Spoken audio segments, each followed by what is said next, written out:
Good evening, everyone. Welcome to Talking Live with Mei Sze. For those of you who are first timers on the show, we are a health and wellness podcast. We talk about everything related to health. Sorry, let me mute that. Sorry. So we talk about everything health and wellness. And when we talk about health, we even talk about diseases such as cancer. So today's topic is actually on hormone positive breast cancer and how does fertility affect it.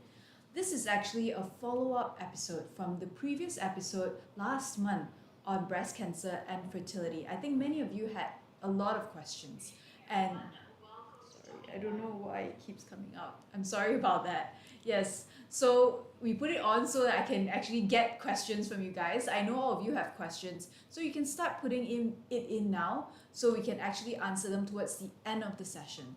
I believe the first time around, 2 months ago, we couldn't take as many questions as possible because you guys put in your questions later on. So this time we want to hear from you. We want to answer as many of your questions as possible.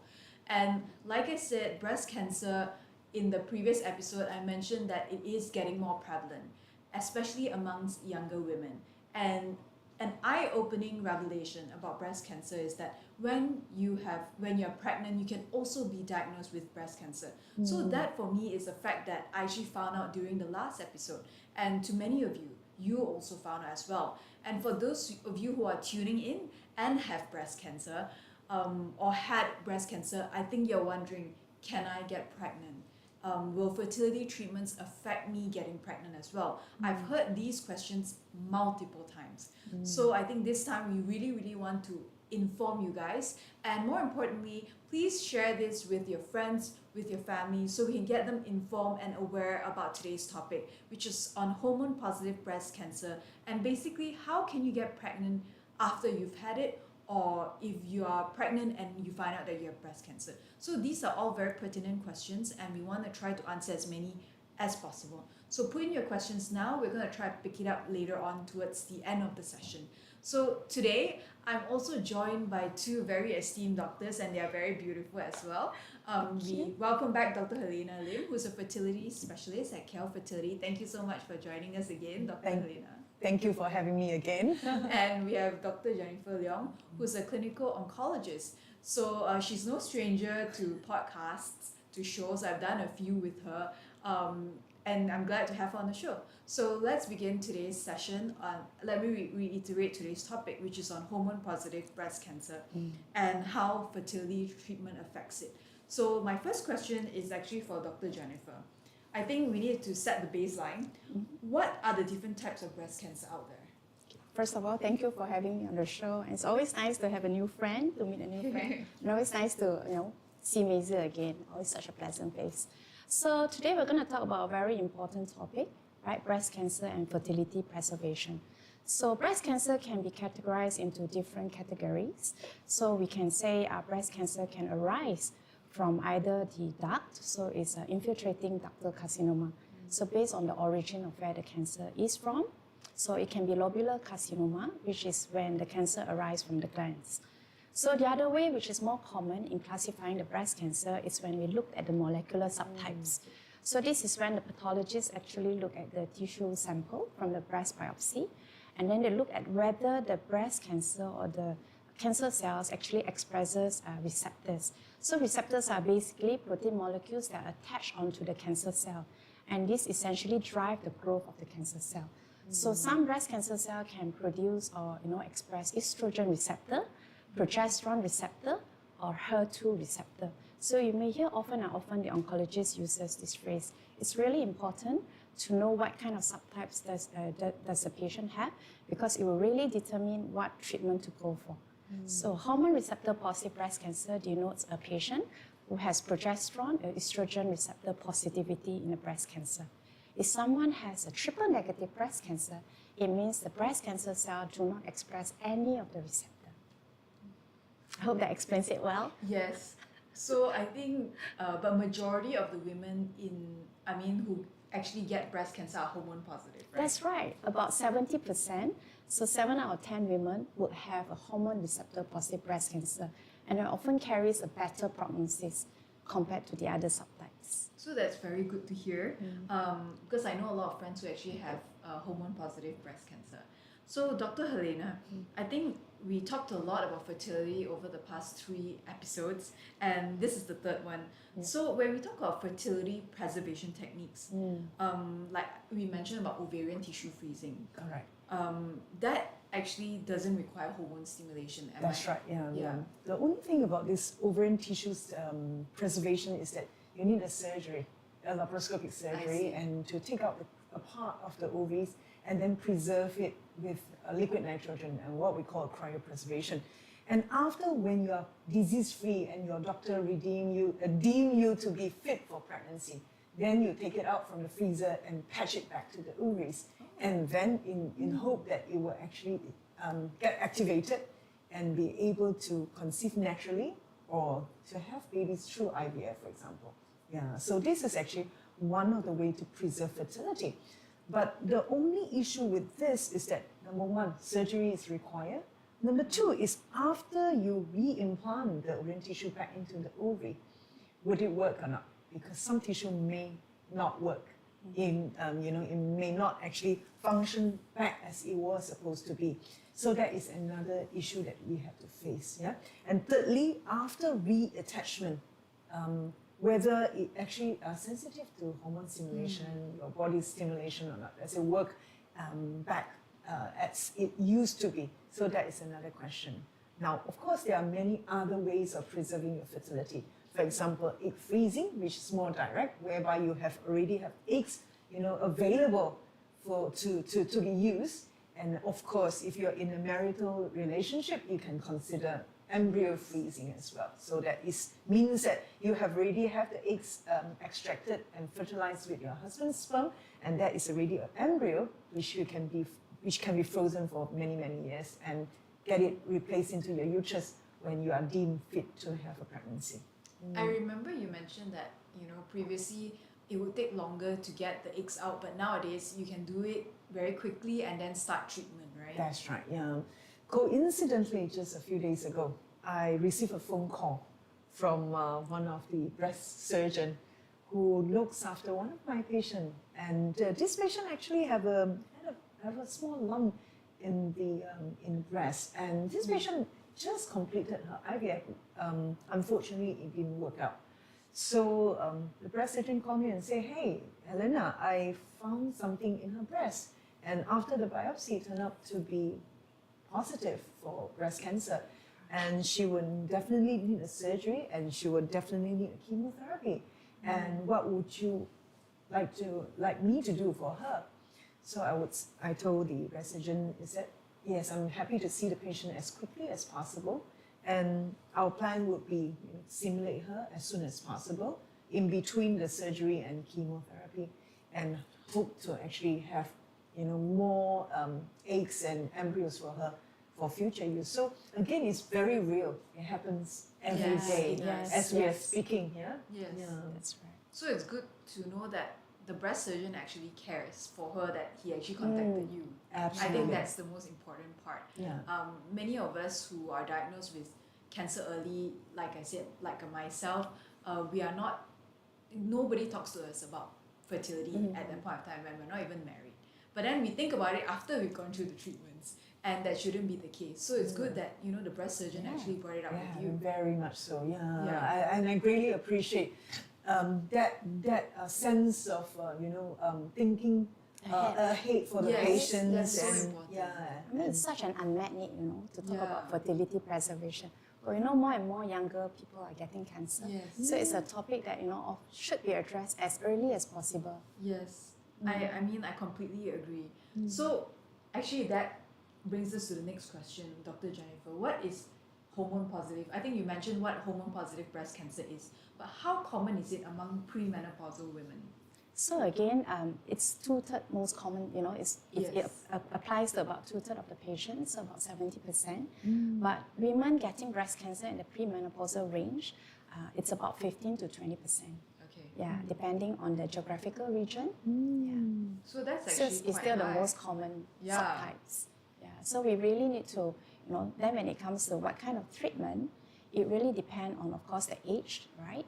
And so when it's been premenopausal, there's also, the talk about the staging. Yeah, because a lot of the treatment is based on the risk factor of the disease. So if someone has a high risk breast cancer, then the treatment often incorporates systemic chemotherapy to reduce the risk of relapse, because that can improve their survival, and also hormonal therapy. And all these can have such a direct and indirect impact on fertility. Okay.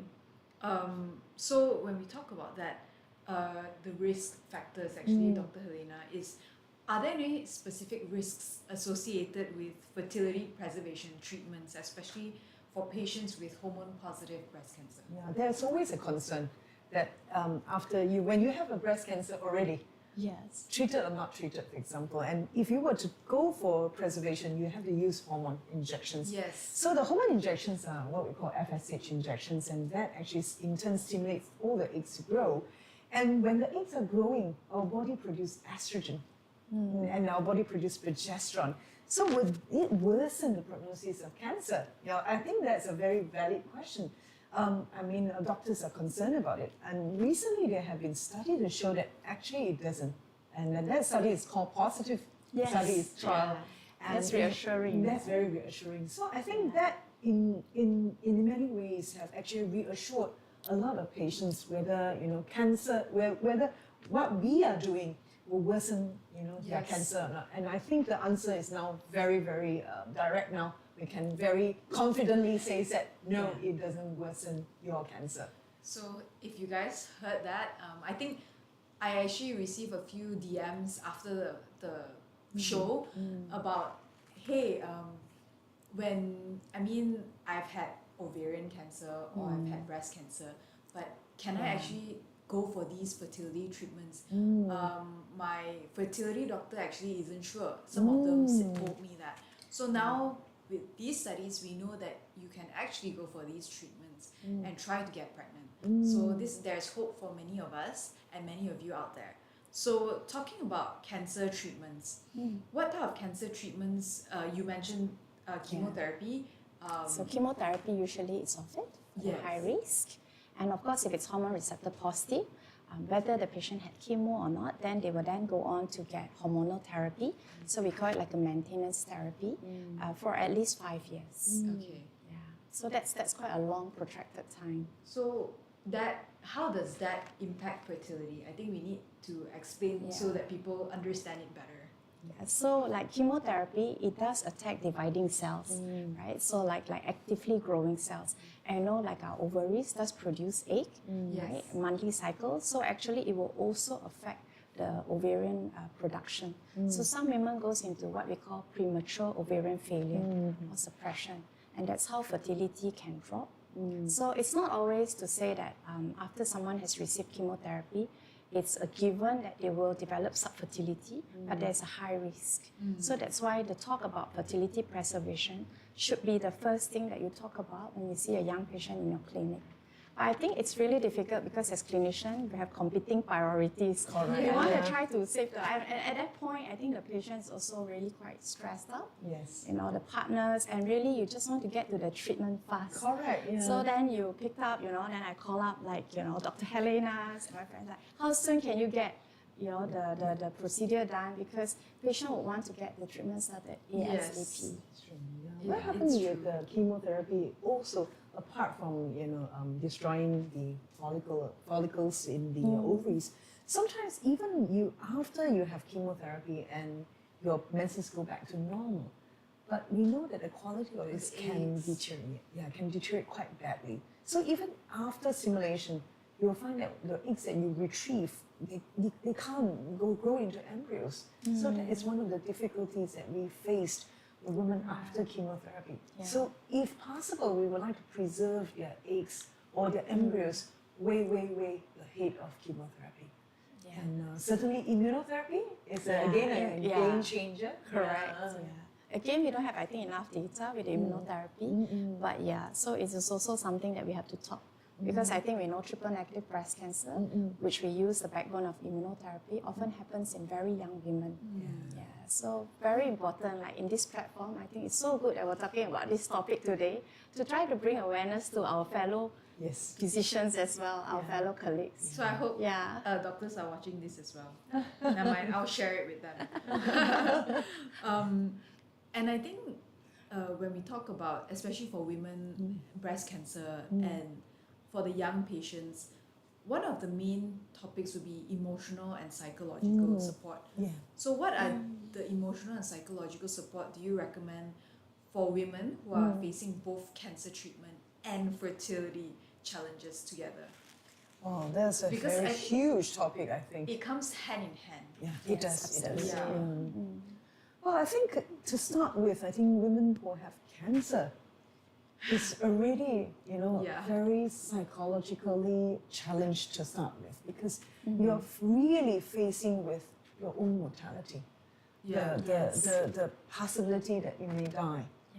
And then another thing is actually, which is really tied to your identity as a woman, is having your breast and having the ability to have children. I think that actually goes back to our identity. And in fact, that actually, to take away that possibility and to take away the chance of them having children is actually, can actually uproot their confidence, can uproot their hopes. And sometimes it also, make them question about their identity as a woman, as a person. So I think that, again, multidisciplinary, teamwork is very important in terms of managing this group of patients, in terms of their breast cancer, in terms of losing their symbolism of having a breast. What a female is. Basically, and losing their fertility. I think that's actually a huge topic.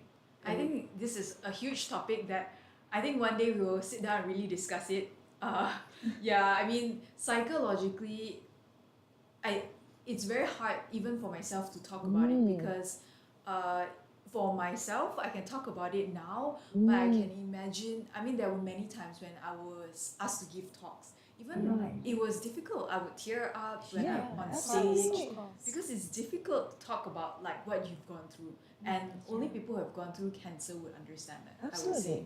And what more, cancer and trying to be pregnant, or cancer when you are just a newlywed.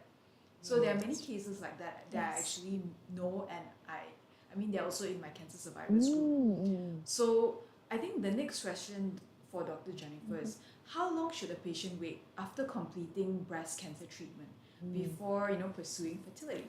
That's a very good question, and I'm very happy to take that. So I get asked that often a lot in my young patients, not just for breast cancer, many other cancers. So of course, the risk of recurrence, a lot of time we say at least to give it 2 years. Because that kind of gives us sort of a trajectory on how the disease is going, whether it's early stage or we say high risk stage, right? So 2 years of disease control. And then my patient comes up to me and say, hey, Dr. Jan, I really like to start having a family, I have this discussion. Then we can consider stopping again from the trial, the positive trial. Have a look at it, go Google and read about it. It's where it looks into a hormonal interruption. So say in 2 years, they will already be on hormonal therapy. So 3 years left and they decide to have a baby. You can actually interrupt it for about 2 years and then before resuming it. So the 2 years allowing time to get pregnant and also, to say breastfeed. And the study actually showed that there is no impact to the breast cancer recurrence, whether it's on the same side or on the contralateral side. So it's very reaffirming to know that we can do that and offer that to our patient. And we must do that, right from the get-go, so that then we can offer the fertility preservation as a method. And also, if let's say they're on hormonal therapy, they must have a washout period. So it's really important to talk to your doctors that, I would like to try for a baby. So you must at least have a 3 months treatment-free. Because we know like most of them will be on a drug called tamoxifen. And tamoxifen can cross the placenta, can affect the formation of the baby. So it's important to at least wash it out from your body for about 3 months. I think for those of you who are watching this, you've had breast cancer. or you're undergoing treatment now. We talked about drugs that you probably have heard of, you know, and I would love to answer your questions when you guys DM me, but I'm not a doctor. So I think the best time is to actually ask them now, because I know in Malaysia it's actually very rare to have a multidisciplinary team on one patient. So we actually have a fertility doctor and an oncologist here today. So if you have questions, try to put them in now. We will try to answer as many as possible. Also, I would like to say this is the last episode of Talking Life with Mei Sze for the year. So try to ask as many questions. We want to hear from you. And now back to Dr. Helena. Yes. What are some of the most common concerns or fears that patients with hormone-positive breast cancer have regarding fertility and family planning? Now, another thing that they are afraid of is getting pregnant after the treatment. I've heard of this. Yes, yes. So a lot of them come to me and say that, Doctor, okay, I know I have IVF with you, I have my embryos with you, and now I have seen Dr. Jennifer, and Dr. Jennifer said, go ahead. But do you think that by getting pregnant, you worsen my breast cancer survival rate? Will I get breast cancer again? So I think that's a very real question, a very true very question. commonly asked. Yeah. It's very logical. If you Very, think about very it. much so. And it is logical because during pregnancy, your surge of growth hormones, factors and- your surge of your estrogen, progesterone, and many other hormones. So the studies, again, have clearly shown that if you're disease-free and your doctors have given you a green light to have a pregnancy, the chance of recurrence with all this are actually very, very low. But of course, if you don't listen to your doctor and you got pregnant way before you complete your treatment, of course, it's another story. Yeah. So this is the thing. I'm actually really surprised that a lot of people actually come to me and ask me, oh, do you think I should stop like tamoxifen? Should I stop? And then what if I can't get pregnant? I said, you should consult the fertility doctor or you should consult the oncologist. But it seemed like maybe because the doctors don't work together, they Right. ask the patient, why not you see a fertility doctor? And then the fertility doctor says, go and see the oncologist. Yeah. So the I think patient that's is not left with enough no talk. answer. Correct. There need to be more collaborative effort, Yeah. you know, and networking, between, of course, all of us. Yeah. Because I think it's also not fair for the patient to have to, it's go. not. And like you say, you bring back the highlight of MDT. MDT is a multidisciplinary meeting, so that's where we get to, discuss the case, and it has been shown to improve outcome in the patient. Absolutely, absolutely. And sometimes I'm very glad, in some cases that some doctors actually call me personally, whether they know me personally or not. Yeah, and then they speak to me, and then I have a greater understanding of what's going on, what is the plan. That's right. What's the Bit more open timeline? communication. Absolutely. And it just benefit the patient. Absolutely, And that's and- all we want. Yeah, that's very Patient to have a important. really good Yeah. outcome. Yeah, so I feel like for the patients who are watching it now, we are here, it's an open discussion. We also want to hear from you, and we hope that we are able to allay some of your fears. I think my last question for Dr. Jennifer is it possible to safely pause hormone therapy, such as tamoxifen, try to conceive, and I think you mentioned you can, but will they need to continue treatment after, or how does it work? Yes, I think the key word is that you can pause, but not stop before the entire duration is achieved. So the studies have shown that 5 years, and for high-risk case, we have also extended to 10 years. Yeah, but the key is that you can pause up to 2 years, and then say take a 2 years break, but have to resume another 3 years. Yeah, but having that delayed completion date does not impact on the recurrence. But if you decided to stop at 2 years, and then just go treatment free, then I think that would not be so good. Yeah, because then of course the risk of relapse is very high. And hormone receptor positive breast cancer can have 2 types of pattern of recurrence: in the very early stage, so in the first 3 years, or in the later stage, in the next 7 to 8 years later. Yeah, and so really, for young patients or even older patients, we really want to try to do our best and minimize the risk of relapse for all of you. Thank you. Thanks, Dr. Jennifer. I think my last question for Dr. Helena is, are there any specific risks associated, with fertility preservation treatments I think for patients with hormone positive breast cancer, I think the keyword here is risk, because I mean, okay, I've heard this before, people telling me, oh, she tried IVF so many times, and that's why she got breast cancer after that. That's a lot of myth, yes. And I think that, and that's a very good statement and good question, Yeah. because I get that a lot. Yeah, Yes. some patients will come and see me and say that, doctor, will IVF cause breast cancer? Will Yes. IVF cause ovarian cancer? Will IVF cause uterine cancer? And actually, when you look at the registry, the Danish registry, because they collect their data for years, it has shown that they have not been increased risk of breast cancer, ovarian cancer, or uterine cancer after IVF or after multiple cycles of IVF. In fact, they noticed that women who are infertile and having had IVF versus those have no IVF actually have a reduced risk, because the likelihood for those who have IVF to have a child versus those that have not having children, because uterine cancer is associated with not having children. So if you don't have any children at all, you're at a higher risk of having uterine cancer. So if you have childbearing before and you have a significant reduced risk of having a uterine cancer. So in fact, having IVF means that you have a higher chance of having a baby, means that you have a lower chance of having uterine cancer, for example. So IVF is not all bad. That's You guys- reassuring. It is, Yeah.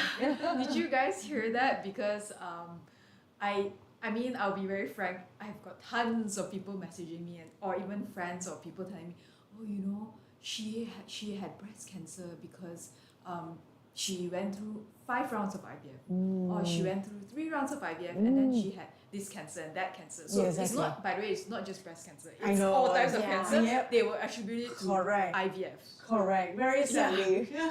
Very sadly. Yeah, we are the boogeyman.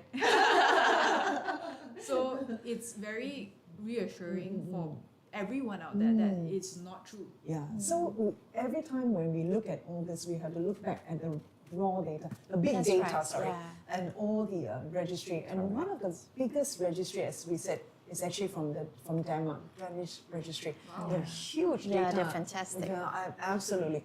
And they actually have this data to show us that it is safe.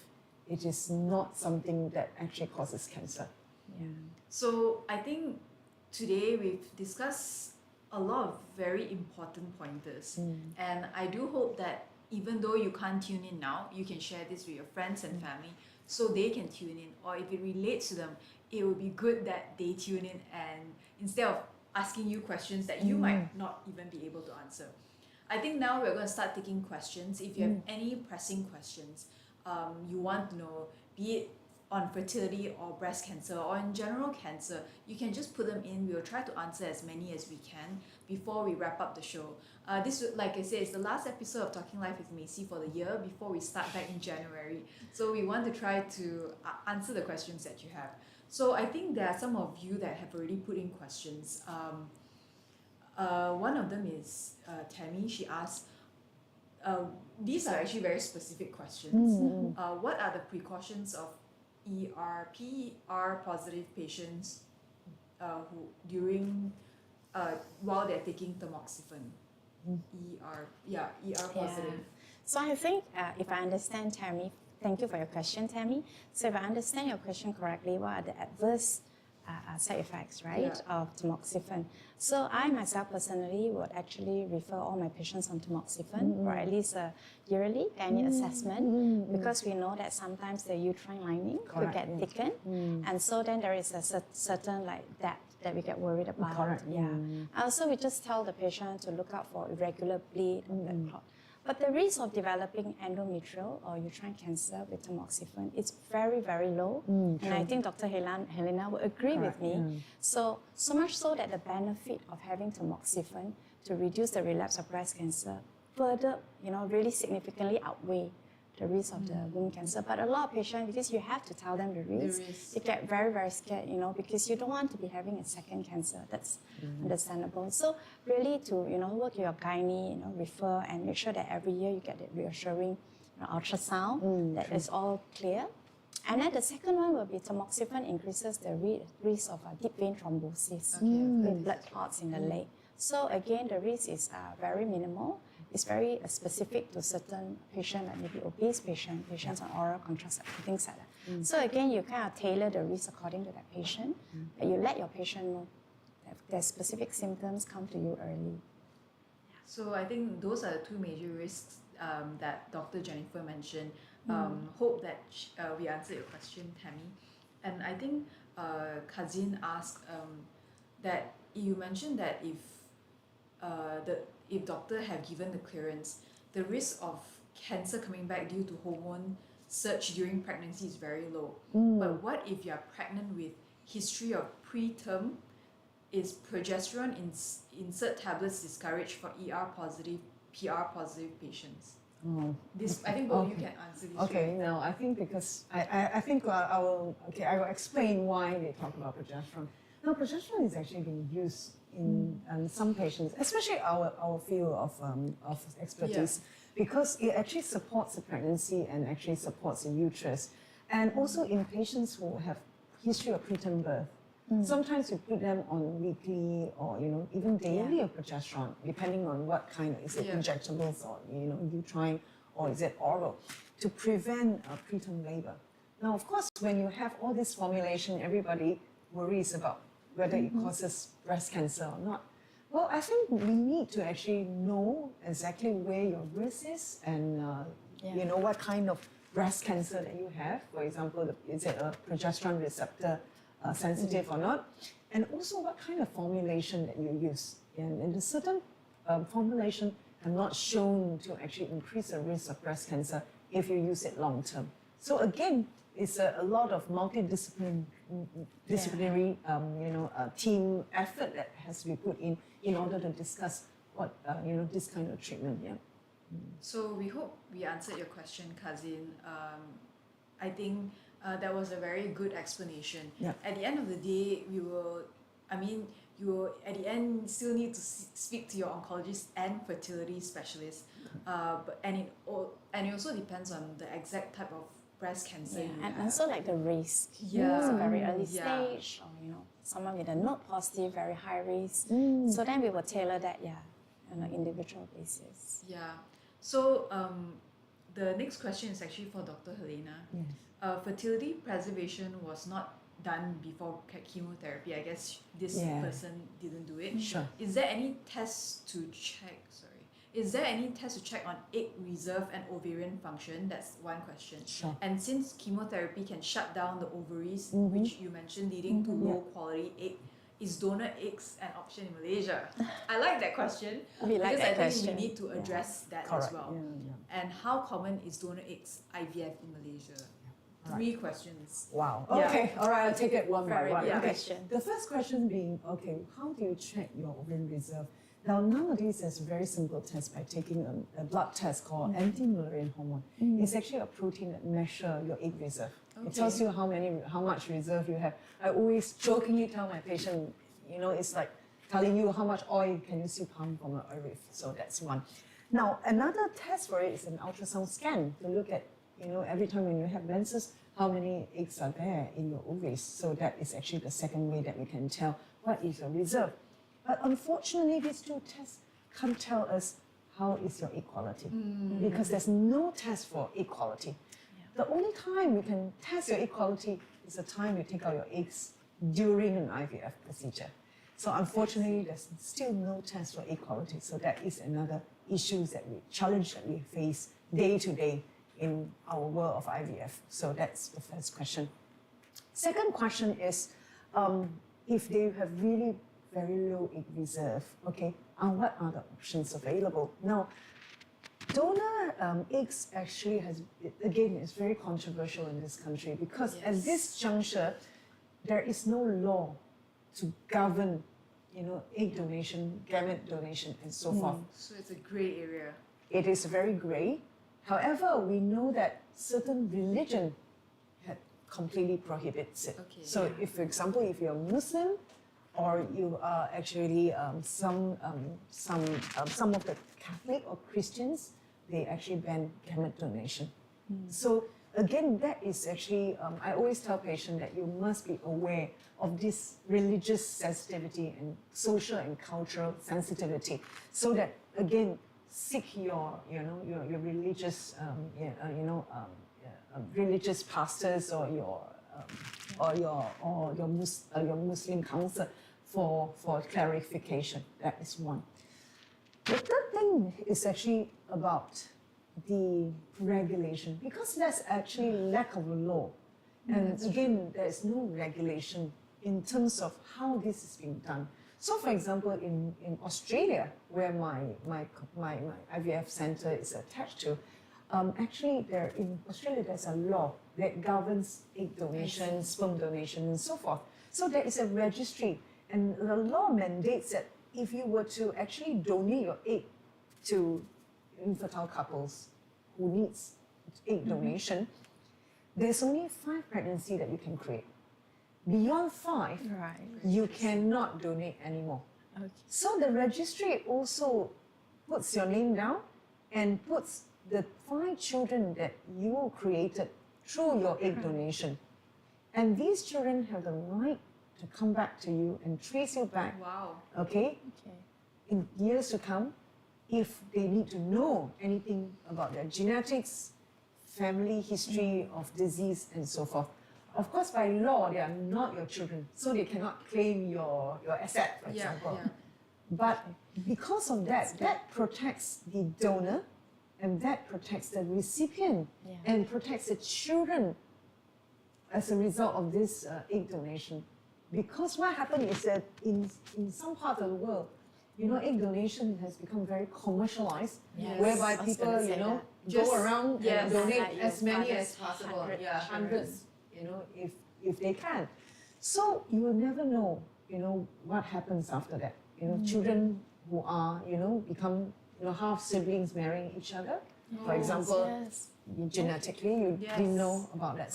So in Australia, what happens at this registry is actually very tight, in the sense that if you cross, let's say, to another city or another state and trying to donate as well, this registry will flag up and say that, hey, this person has been, donating her eggs and beyond 5 times already, and she's not supposed to donate her eggs.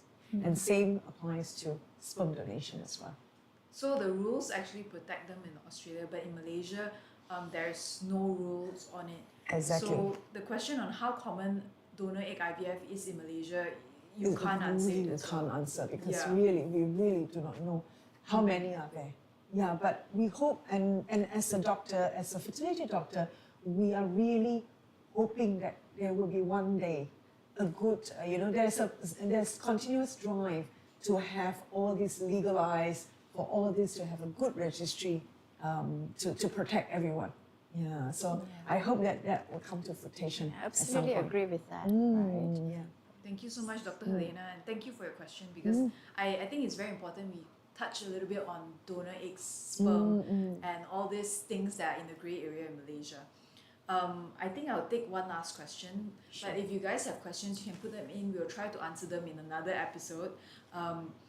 This from Tammy again. She heard that ERP positive patients are not encouraged to take soybean. Is it true? That's a good one. I like that. That's why I wanted to like take that that, question. right? And any specific type of food that they should control for this type of patients? I think this Maybe again you is always very get this conflicting. question. Yes. Because diet comes out such a big part in my conversation, right? Absolutely. After the treatments, what can I eat, what can't? So actually the study is quite conflicting, but actually having soybeans does not increase your risk of breast cancer. So again, I think the amount is also sensible, right? Yeah. So if you're having a glass, it's fine. So sometimes you don't need to limit your tofu, and your soybean and all the soy products. Yeah, because the studies actually shown it does not increase your risk of getting a recurrence. So don't worry about it. I think it gets difficult for patients who are vegetarian. I'm sure they need to consume soybean for like protein. Exactly. So yeah, One of the things I noticed is that there's a lot of commercial, soybean things like, in the shakes. Like processed. Yeah, processed, Yeah. and in fact, for slimming and so forth. What was the content? I think some of the content of soy can be really high in this kind of, products.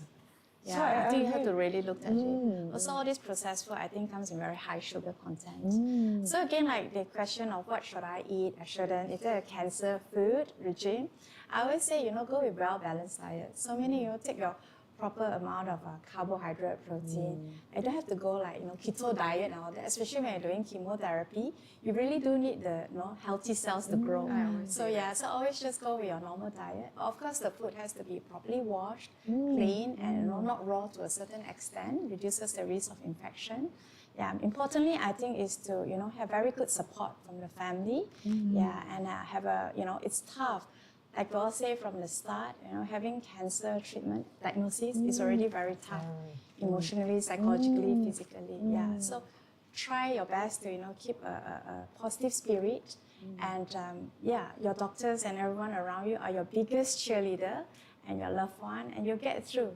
When you end the treatment, especially the chemo, I always take a photo with my patient at the end of their chemo in the daycare I do, and they always, doctor, can you take off your mask? Because we like to see your face. So and that sort of like ring the bell that they've ended the first part of the most intensive treatment I think in their life. Wow, that's So, a yeah. graduation in it. So Yeah, so it's we all true, look it's forward true. to that photo. So I'm Absolutely. still waiting to put those photos up on my wall when I have the time and get all those done. That's very encouraging, I would say. It is very encouraging. So well That's- done to all the patients out there. Good job, guys. It's one of the toughest challenges that you'll be facing. So thank you all for your questions. I love it. I always like it every episode that's about a food question. Malaysians. Yeah, Asians. Yeah. I know some of you from Singapore tune in as well. So I love to hear of your questions, especially about the food. So thank you so much for all of your questions, and more importantly, thank you, Dr. Jennifer and Dr. Helena, for joining us. Thank you for having us. Thank you so much.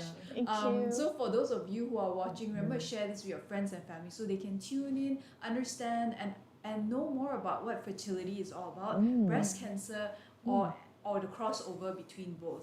So we will not be seeing you for the rest of the year. I'll see you next year in January, okay? Thank you so much. Happy New Year and happy holidays. Bye, everyone. Thank you. Thank you. Thank you. Bye. Bye. Thank you.